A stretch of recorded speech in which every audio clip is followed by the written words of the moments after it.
On a aussi remarqué que les violences conjugales ont augmenté, ou du moins les signalements faits pour les violences conjugales ont augmenté de 30%, ce qui est très alarmant.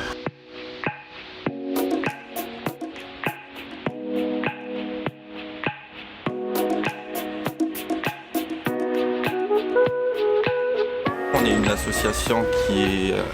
a le siège social sur la Garde, mais qu'en même temps, on est dispatché sur plusieurs lieux dans Brignoles, Hyères, Toulon.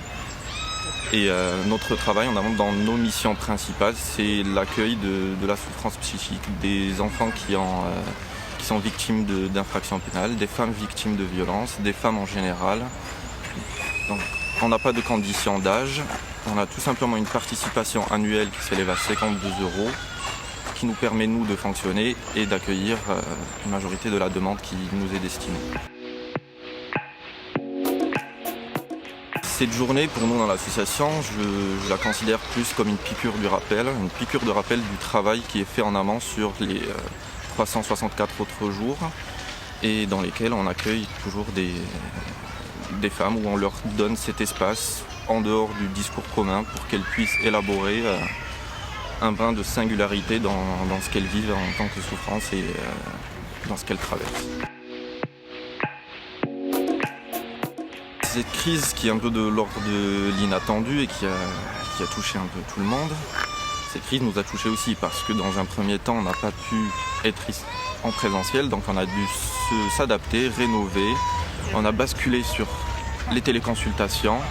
sur les visioconférences pour accueillir la demande qui était malheureusement très importante durant le Covid. Il y a eu un très grand risque de passage à l'acte. On a aussi remarqué que les violences conjugales ont augmenté, ou du moins les signalements faits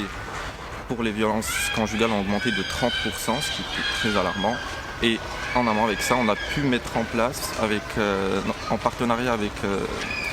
Madame Chantal Moulines, qui est déléguée des droits de la femme,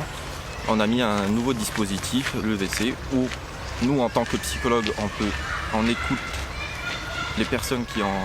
les femmes surtout victimes de violences conjugales, on les écoute, on les oriente et on accueille cette urgence dans un premier temps pour leur laisser le temps d'élaborer un peu sur ce qui s'est passé et comment avancer de l'avant, comment lever un peu les résistances. Et mis à part ça, mis à part les femmes, il y a aussi des enfants qui sont pris dans ce schéma de violence conjugale et qui sont aussi victimes. Et notre travail, c'est de les accueillir avec des nouveaux dispositifs comme tel qui est de l'EVC. L'avenir de notre association, si j'ai un espoir pour notre association, c'est que le travail qu'on mène continue, qu'on arrive à plus développer nos outils de travail, qu'on arrive à toucher plus de personnes et, comme toute autre association, que les moyens correspondent à la demande qui est de plus en plus forte. Voilà, en termes de revendications, je pense que, mis à part qu'on demande à ce qu'il y ait un travail de partenariat qui est fait et qui est développé beaucoup plus pour permettre de toucher un maximum de personnes. En termes de droits des femmes, je pense que c'est un combat en dehors de politique, c'est un combat qui doit être mené chaque jour en dehors de la journée des droits de la femme. Et comme je l'ai dit avant, c'est très bien d'avoir une piqûre de rappel pour la journée des droits de la femme.